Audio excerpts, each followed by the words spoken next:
Alors déjà, merci Joël de me donner la parole et merci à l'ensemble de la communauté du C2IME pour partager un regard croisé sur des sujets d'actualité et d'importance pour les industriels et pour les acteurs économiques en général. Alors cher Bernard, je tiens tout d'abord à vous remercier effectivement de votre présence. Vous êtes diplômé de l'École nationale des ponts et chaussées avec une spécialisation en économie et en finance. Vous êtes à ce jour responsable de la prospective stratégique au sein de la direction des ressources et de la transformation numérique du groupe Société Générale. Vous êtes aussi membre du Hub France Intelligence Artificielle. Vous participez depuis sa création au Cercle Intelligence Artificielle du CIGREF, Club informatique des grandes entreprises françaises, qui regroupe plus de 150 entreprises et organismes français dans tous les secteurs d'activité. Et vous contribuez aux travaux sur l'intelligence artificielle de l'ACPR, l'autorité de contrôle prudentiel et de résolution adossée à la Banque de France. Et vous intervenez aujourd'hui dans le cadre du C2IME pour nous sensibiliser sur la compréhension de l'intelligence artificielle et de ses enjeux dans les contextes national et international et sur l'éthique à l'ère de l'intelligence artificielle et des sciences cognitives, à un moment où il est important, plus que jamais, de bien poser les concepts et les définitions d'IA. Je vous laisse intervenir, Bernard. Bien, merci beaucoup, mesdames et messieurs, bonjour. Je veux tout d'abord évidemment vous remercier de m'avoir invité parmi vous aujourd'hui et de m'avoir convié à prendre la parole sur le thème donc de l'éthique à l'ère de l'intelligence artificielle et des sciences cognitives. Alors, j'organiserai ma présentation d'une trentaine de minutes en deux parties. Tout d'abord, je planterai le décor en quelque sorte en posant quelques définitions fondamentales de manière à clarifier la sémantique qui entoure l'intelligence artificielle.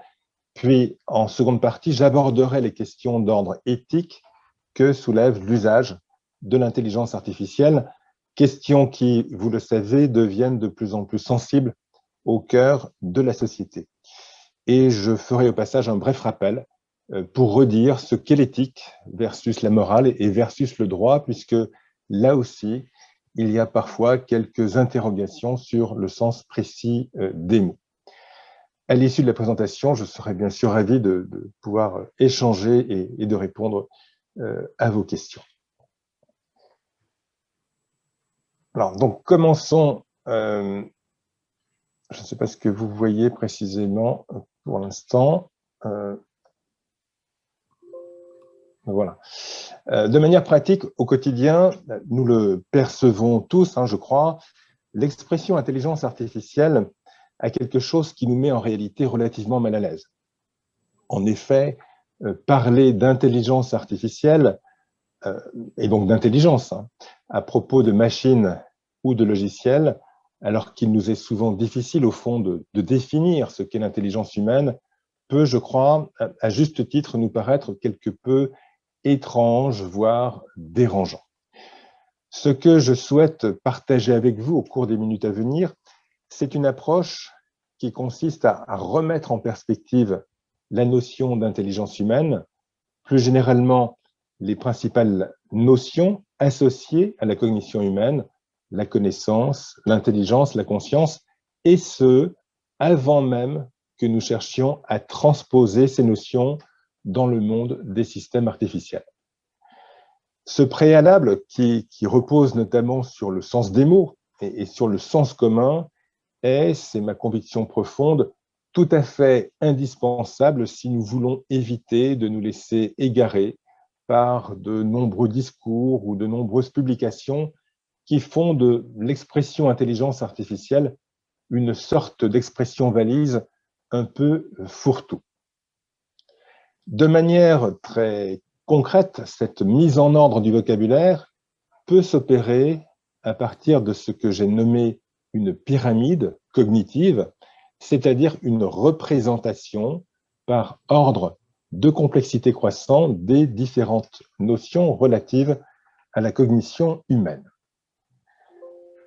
Vous connaissez tous la pyramide des besoins décrite par le psychologue américain Abraham Maslow, qui explique que les besoins d'ordre supérieur, d'estime, d'accomplissement, ne peuvent être satisfaits que si les besoins d'ordre inférieur, physiologique, de sécurité ou d'appartenance sont déjà satisfaits, eh bien, c'est un peu la même idée avec la pyramide cognitive que je vais vous décrire, où les niveaux cognitifs d'ordre supérieur n'ont de sens que s'ils peuvent s'appuyer sur des niveaux d'ordre inférieur déjà bien définis.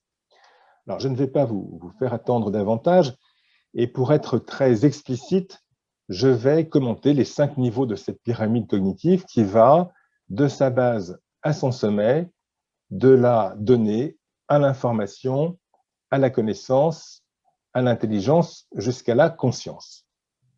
Et comme je vous l'indiquais, j'aborderai en seconde partie la question générale de l'éthique des systèmes cognitifs artificiels, en précisant notamment la nature des grandes questions d'ordre éthique associées à chacun des niveaux de cette pyramide cognitive. Commençons par la donnée. Une donnée au sens strict, c'est quoi précisément? C'est une représentation conventionnelle de quelque chose à base de signes. En informatique, une donnée est une séquence de ce qu'on appelle des bits, c'est-à-dire une succession plus ou moins longue de chiffres, concrètement une série de 0 et de 1. De manière générale, on peut dire qu'une donnée est une trace laissée par une activité dans un environnement ou dans un système technique. Ce qu'il faut retenir, c'est que fondamentalement, une donnée fournit la capacité de figurer quelque chose.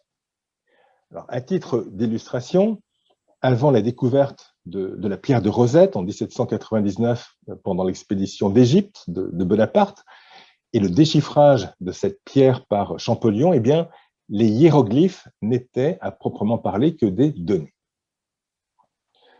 Au-dessus de la donnée, c'est-à-dire en s'élevant d'un niveau sur la pyramide cognitive, on trouve la notion d'information.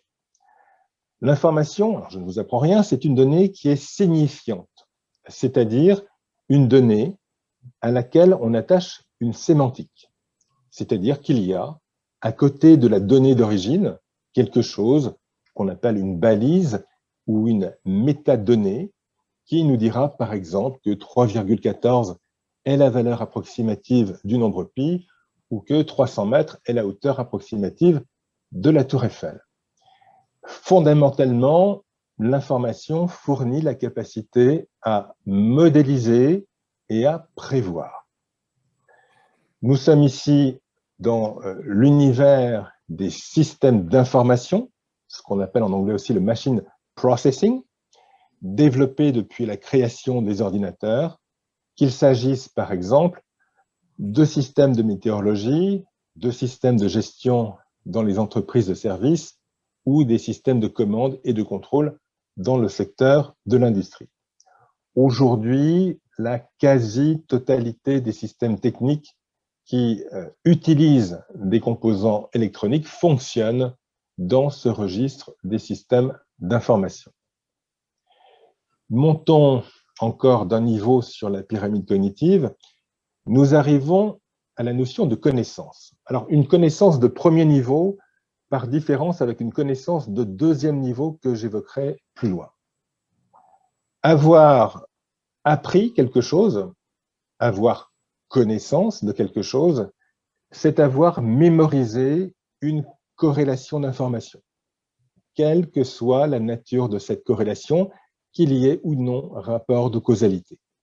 Connaître quelque chose, c'est avoir mémorisé qu'une information A est liée à une information B d'une manière particulière.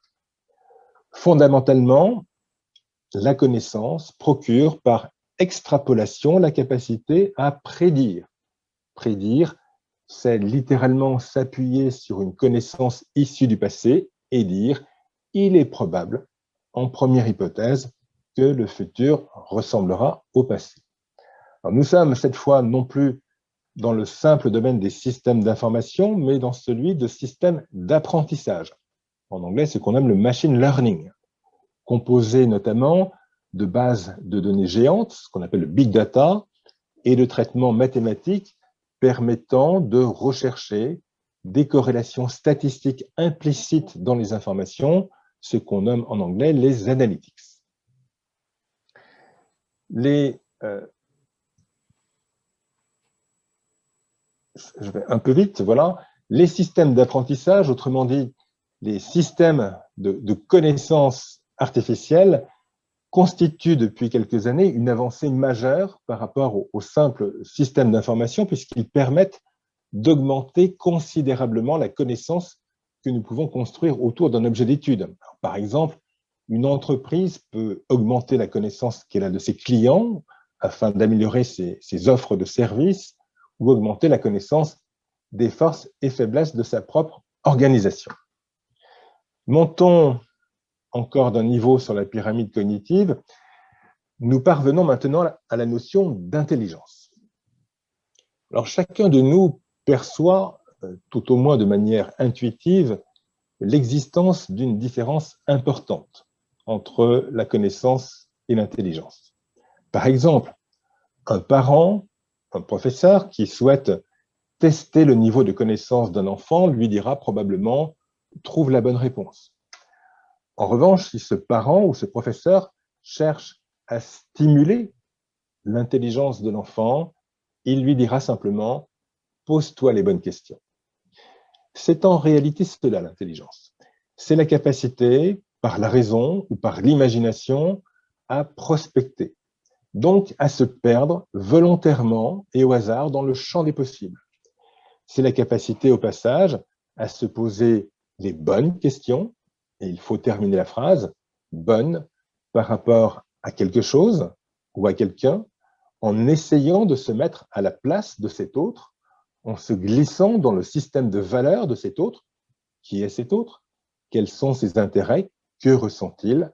On parlera ici d'empathie cognitive, prospective, à savoir du caractère essentiellement relationnel de l'intelligence et de cette forme d'empathie qui s'interroge constamment et qui dit « et si, et si, et si j'étais à sa place, qu'est-ce que je ferais ?»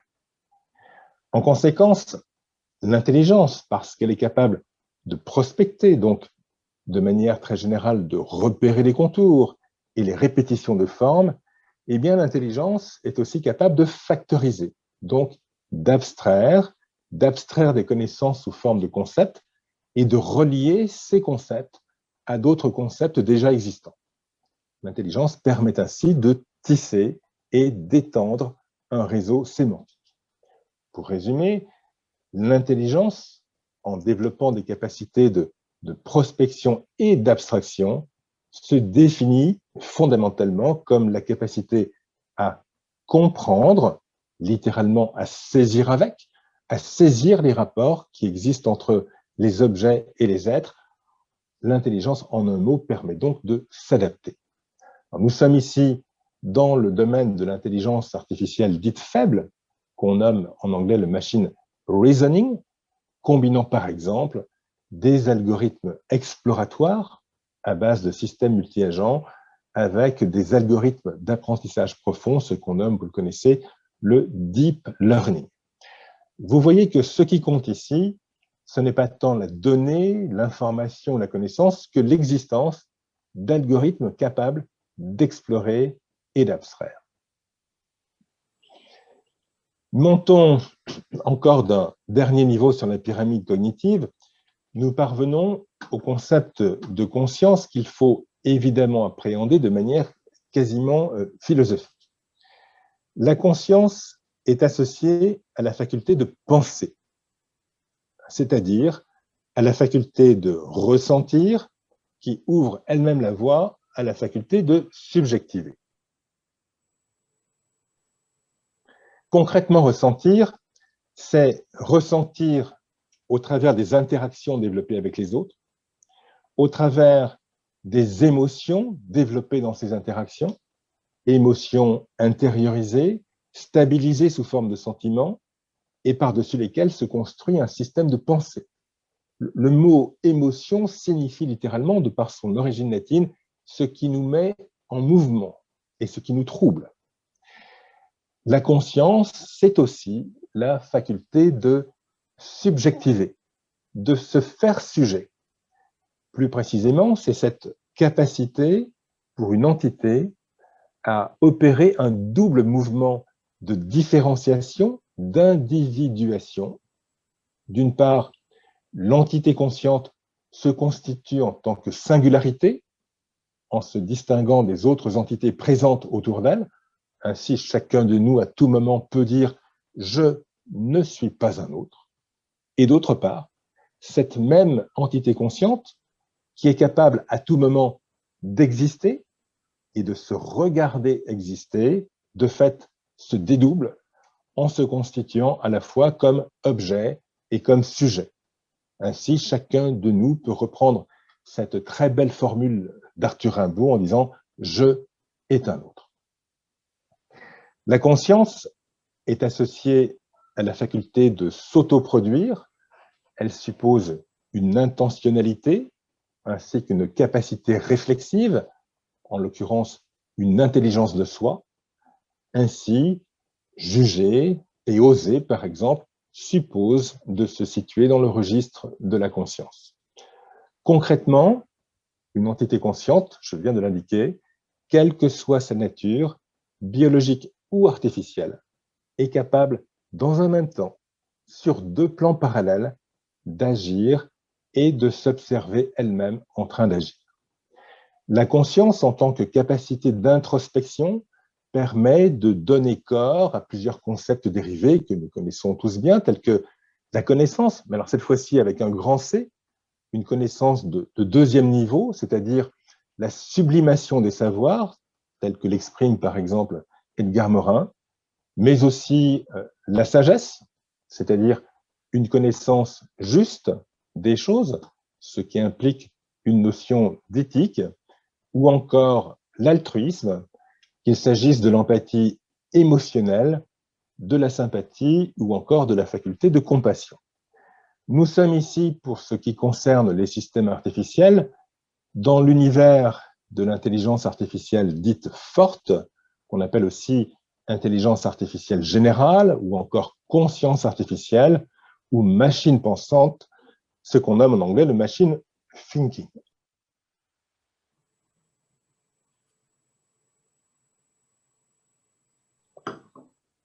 Et il y a bien évidemment, autour de la conscience artificielle, encore bien plus que sur les autres niveaux cognitifs, de nombreuses questions très sensibles sur le plan éthique et politique, mais aussi de grandes interrogations sur la faisabilité technique de tels systèmes, indépendamment de savoir s'il est souhaitable ou non que de tels systèmes voient le jour.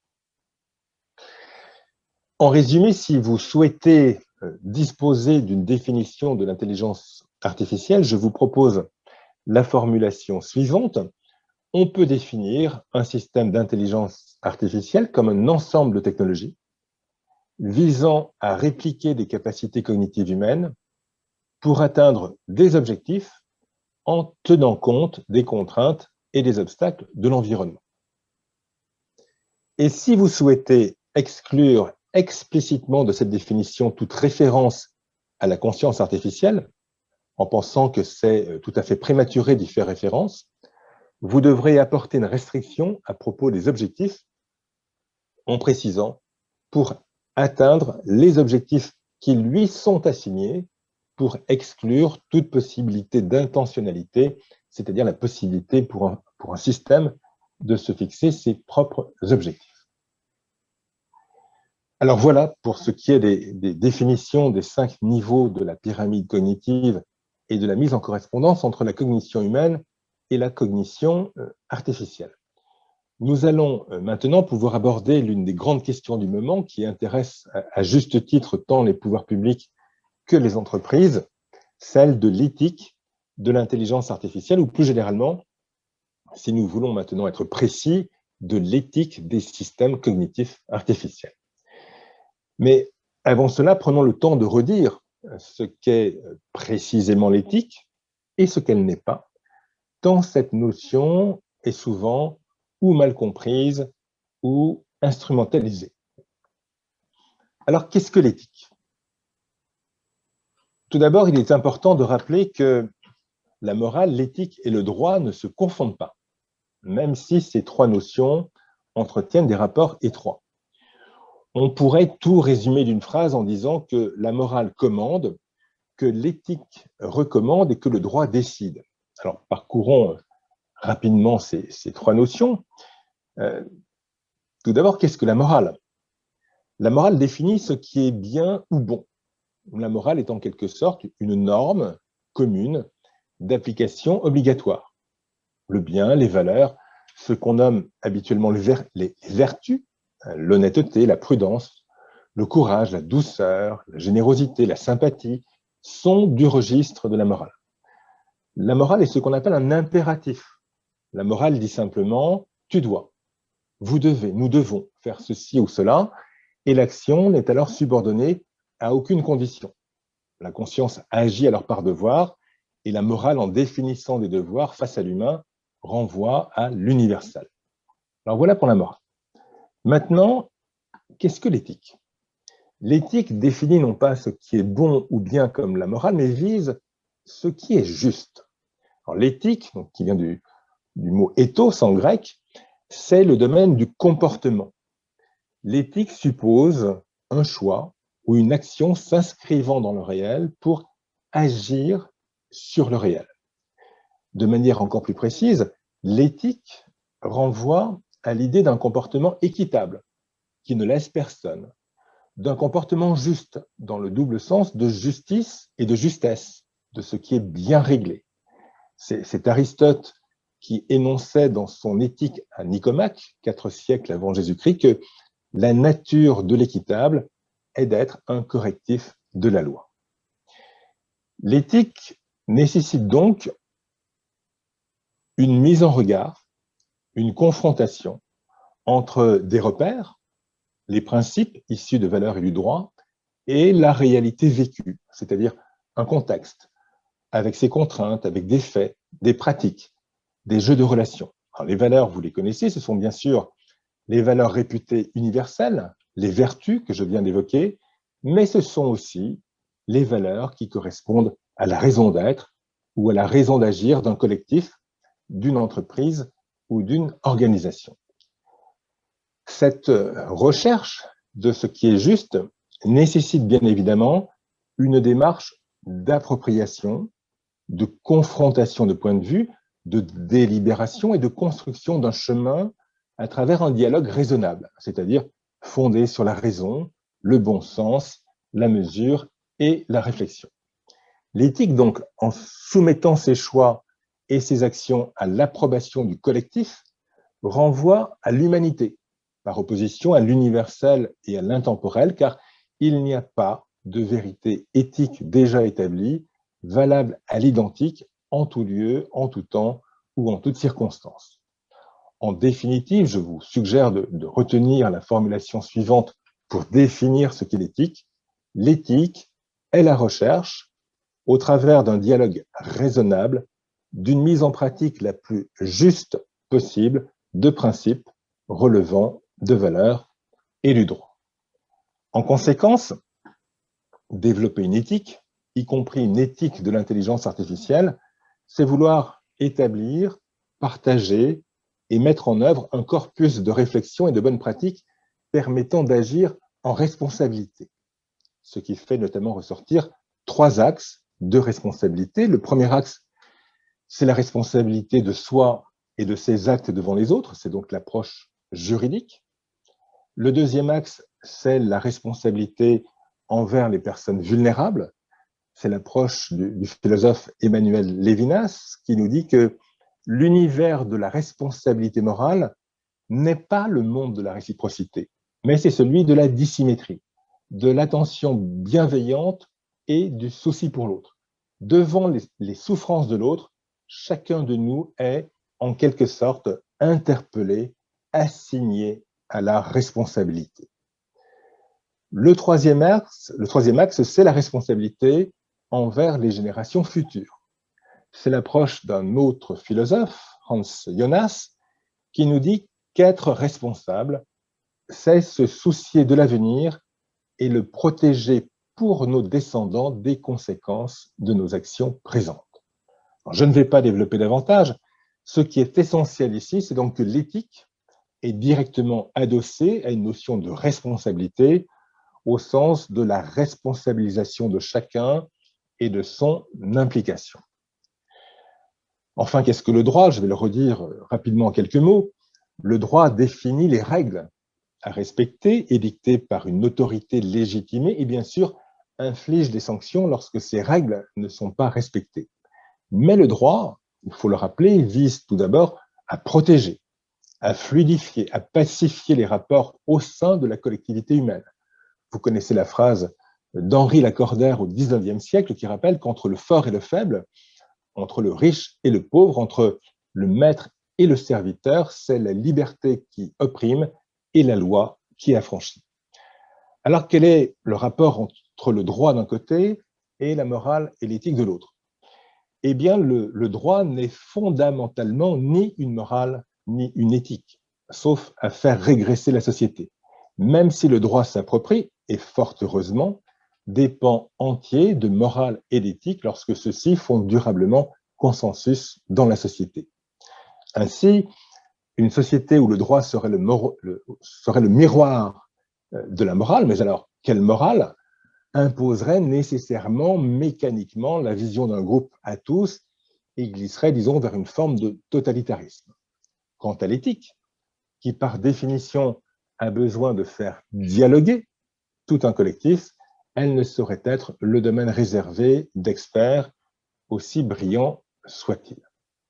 Voilà, faisons maintenant ensemble, pour terminer cette présentation, un dernier pas. Nous avons parlé d'intelligence artificielle, plus largement de systèmes cognitifs artificiels. Nous venons de parler d'éthique. Et maintenant, au croisement de ces deux univers, comment pouvons-nous poser, en quelques phrases, les grandes questions d'ordre éthique qui caractérisent les niveaux les plus élevés de la pyramide cognitive, c'est-à-dire la connaissance, l'intelligence et la conscience. Pour ce qui est de la connaissance artificielle, la grande question, c'est évidemment comment faire pour ne pas enfermer l'individu dans les catégories normatives produites automatiquement par les algorithmes prédictifs associés au big data. Nous l'avons vu. Autrement dit, comment faire pour échapper à cette violence qui consiste à réduire l'individu à une abstraction numérique, à le réduire, pour prendre une image que vous avez à l'écran, à n'être plus que l'ombre de son nombre. En définitive, la question est comment préserver l'homme, prendre soin de l'homme dans sa liberté. Je ne vais pas développer davantage, mais on peut bien évidemment songer, par exemple, au système de contrôle social plus ou moins généralisé, au crédit social mis en place dans certains pays. Dans un tel monde, gouverné par les algorithmes prédictifs nourris de big data, eh bien, quelle place reste-t-il aux libertés individuelles? Qu'est-ce que la normalité? Que devient l'idée même d'altérité? Et la question se pose, serons-nous, à l'échelle de la planète, dans un futur plus ou moins proche, contraints, assujettis à cette violence, d'être à tout moment soumis à l'évaluation, au contrôle du big data et la sanction, la discrimination de ceux qui contrôlent le big data? À titre d'illustration, vous avez peut-être reconnu à l'écran ce qu'on appelle le panoptique, c'est-à-dire cette architecture carcérale imaginée par les frères Bentham au XVIIIe siècle, dont l'objectif était de permettre à un gardien, logé dans une tour centrale, d'observer tous les prisonniers enfermés dans leurs cellules individuelles sans que ceux-ci puissent savoir s'ils étaient observés ou non. Eh bien, nous risquons fort bien, de plus en plus, il faut le craindre, au fil du temps qui passe, d'être enfermés dans un panoptique construit sur le big data.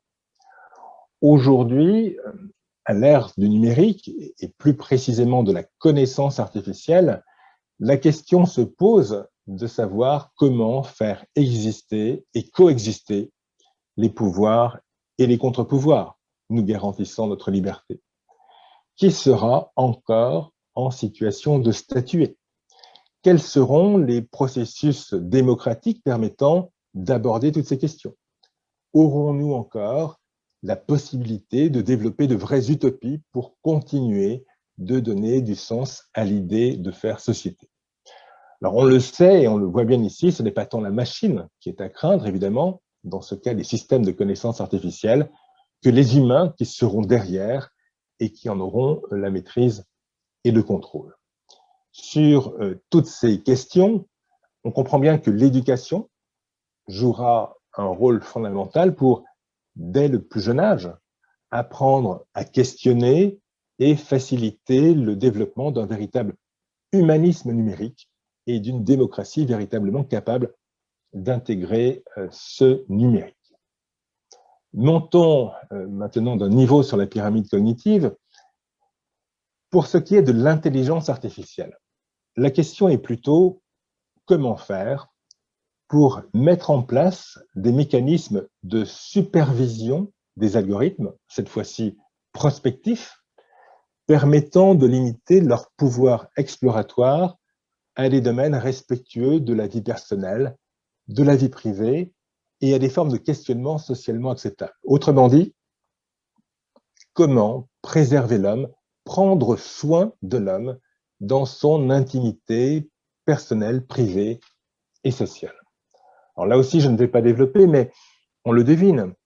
Une organisation qui se contenterait de mobiliser des intelligences artificielles, donc dotées de capacités prospectives, sans prendre la peine de les superviser, de les réguler dans un cadre éthique, courrait à l'évidence le risque de construire un système potentiellement prédateur tourné vers son seul intérêt, d'autant plus dangereux qu'il serait intelligent. Pour conclure, montons sur le niveau le plus élevé de la pyramide cognitive pour ce qui est de la conscience artificielle, en supposant que de tels systèmes émergent à moyen ou à long terme. La question est, comment faire pour que nous, les humains, qui seront observés et imités par des systèmes de conscience artificielle, exactement comme des enfants observent et imitent leur environnement, mais à la différence des enfants, des systèmes qui, devenus ultra puissants, amplifieront tous nos comportements, les meilleurs comme les pires. Comment faire alors pour que nous, les humains, fassions preuve d'exemplarité dans nos comportements et dans l'exercice des valeurs qui caractérisent notre humanité, telles que l'altruisme et la compassion, pour induire une sorte de cercle vertueux et pour que les machines, devenues conscientes, ne soient pas une source de danger pour l'homme, mais bien au contraire, puissent venir élargir le grand cercle de notre humanité. En résumé, dans la perspective d'une émergence possible, souhaitable ou non, de la conscience artificielle, la question est donc comment faire pour préserver l'homme, prendre soin de l'homme dans son humanisme. C'est à cette question majeure et sans doute quelque peu inattendue que nous convoque, que nous invite à répondre sans attendre, par anticipation, notre propre avenir.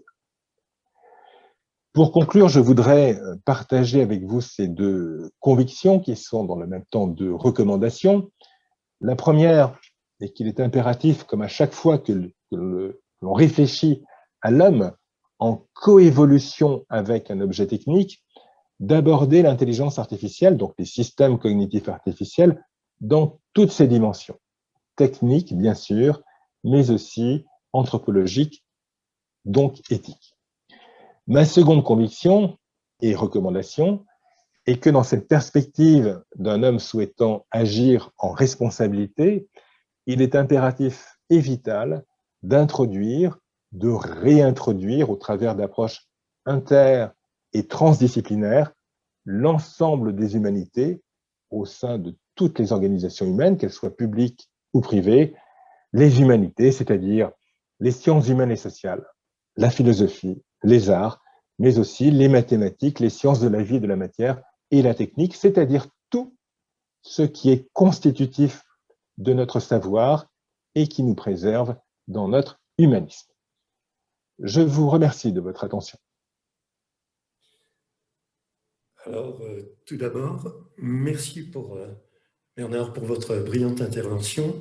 Et puisqu'il nous reste quelques minutes avant d'entamer le débat et de laisser nos invités réagir à toutes ces réflexions, peut-être pourriez-vous nous donner à rassembler les principaux éléments ou les principaux arguments que nous pourrions nous-mêmes mettre en avant au niveau du C2IME pour continuer de sensibiliser notre écosystème régional à propos de l'intelligence artificielle.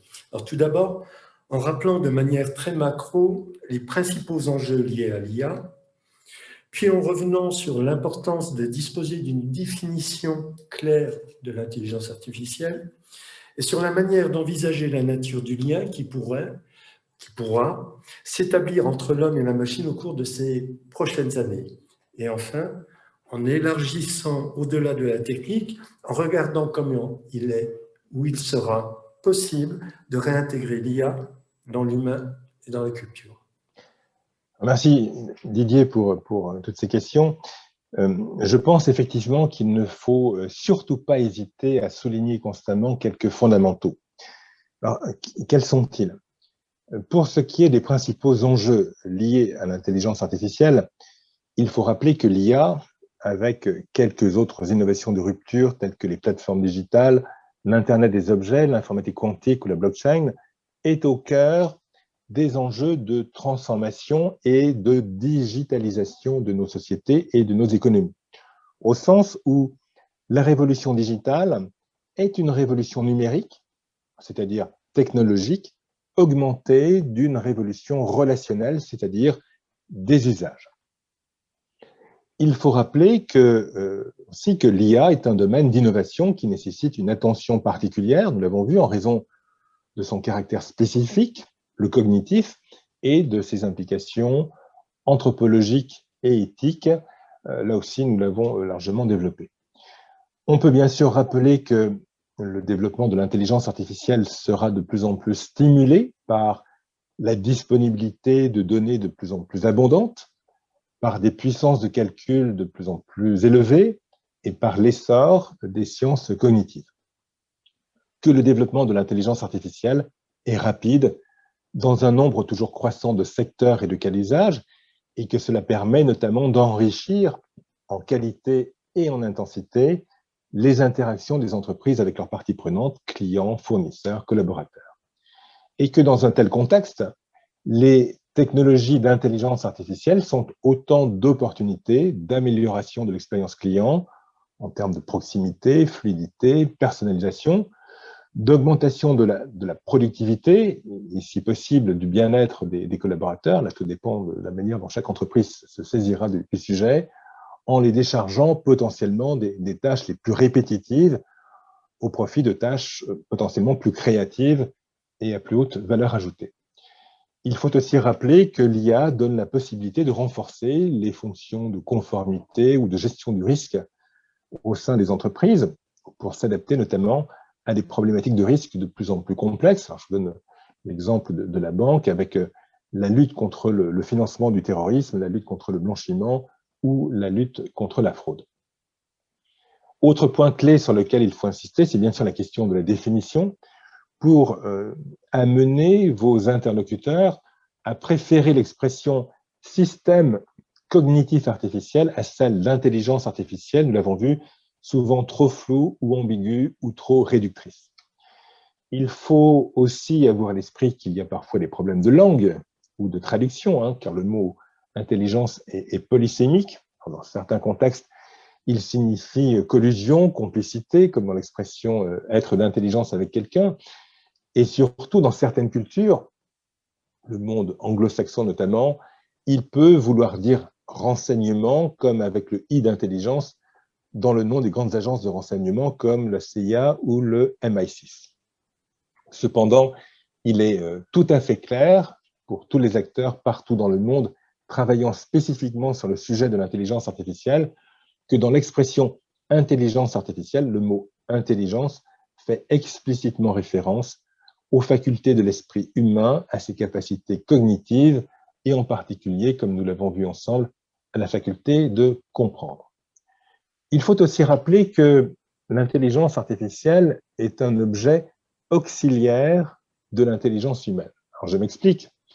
Il faut constamment garder à l'esprit que depuis plusieurs décennies, notre imaginaire collectif, et donc souvent nos craintes, sont alimentées par la forte impression laissée sur le public par des œuvres renommées de science-fiction, livres, films, séries télévisées, et que nous aimons tous, hein, bien sûr, et qui font de l'intelligence artificielle une entité, un personnage aux décisions autonomes, une entité consciente dotée d'intentionnalité, en somme, une égale ou une rivale de l'homme, échappant ainsi à la maîtrise ou au contrôle humain.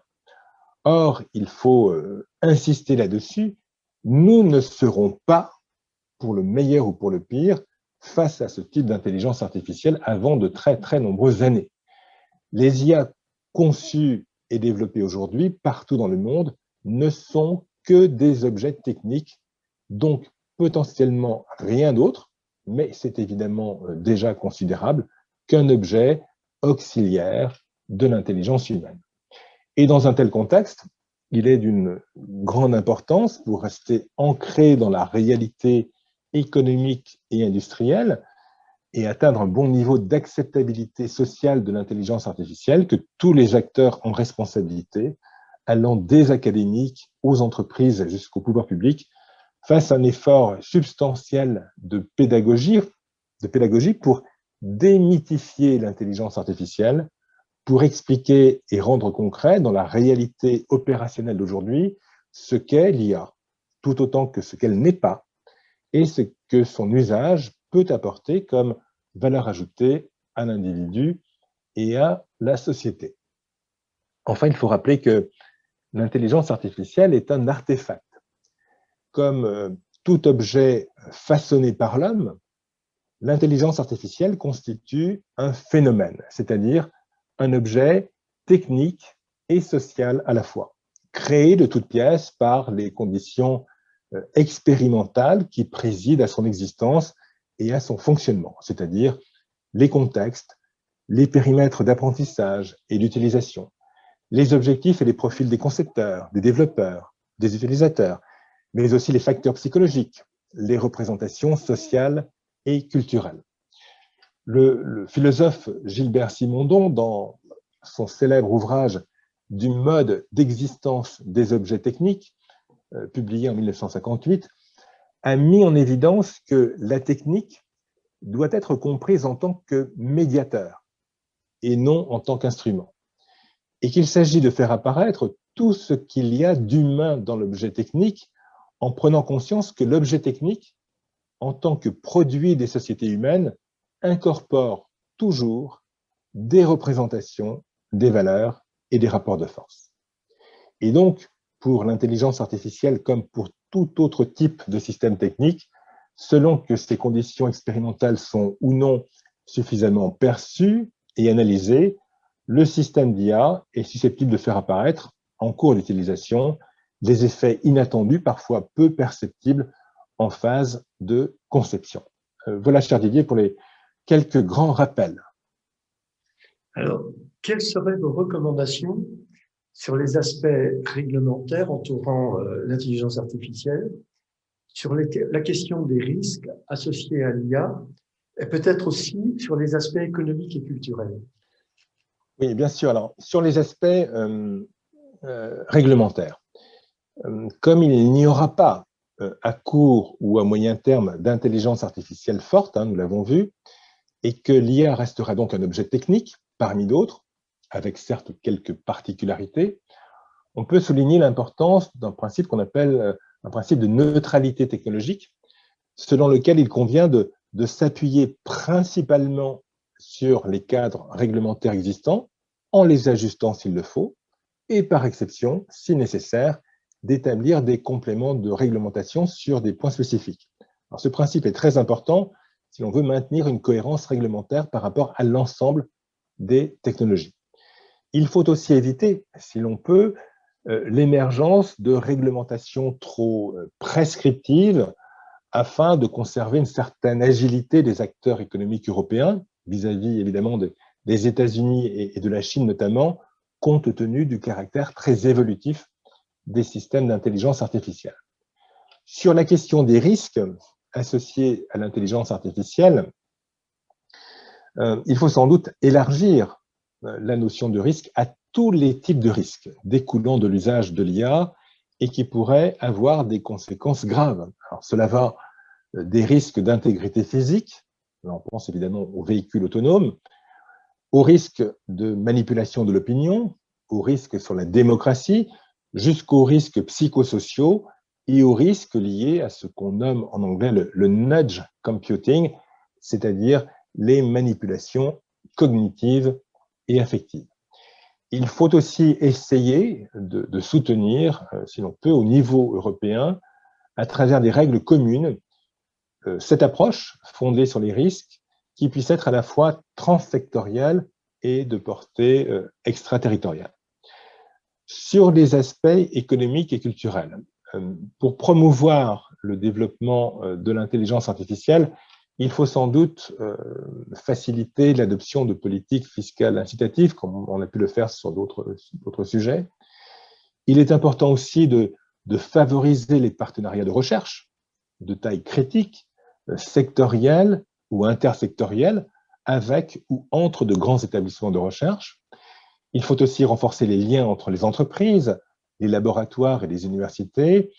Et il faudrait aussi pouvoir augmenter significativement les investissements consacrés à cette technologie pour se hisser dans la compétition internationale face à l'Amérique du Nord et l'Asie notamment. Le retard est difficile, mais peut-être pas totalement impossible à combler. Il faut aussi traiter les sujets connexes, c'est-à-dire la data, le cloud, le digital, en cohérence avec l'intelligence artificielle et certainement avec le même niveau d'ambition.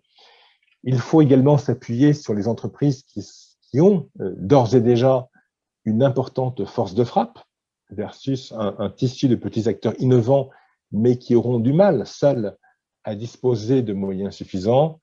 Enfin, il faut absolument, est absolument essentiel de développer une stratégie ambitieuse en matière de formation. Alors, formation pluridisciplinaire et transdisciplinaire, réunissant, je l'ai dit, l'ensemble des humanités. Il faut aussi faciliter l'acculturation, la conduite du changement, l'intégration dans les parcours scolaires et la mise en avant d'une communication positive et responsable autour de l'intelligence artificielle. Alors, en conclusion, Bernard, en ce qui concerne nos entreprises, celles qui sortiront de leur zone de confort, voire de leur certitude, pour prendre le risque de bien comprendre l'autre dans son environnement, au travers d'une relation empathique, disposerait-elle réellement d'un puissant effet de levier?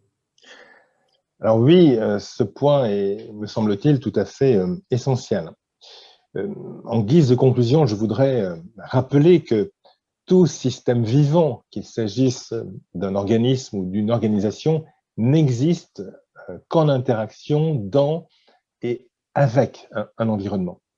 Il s'agit notamment de considérer, si on laisse de côté les contraintes légales ou de cybersécurité, que l'environnement n'est pas extérieur à une organisation comme détaché, détachable de cette organisation, mais qu'il en fait partie intégrante de manière quasi ontologique.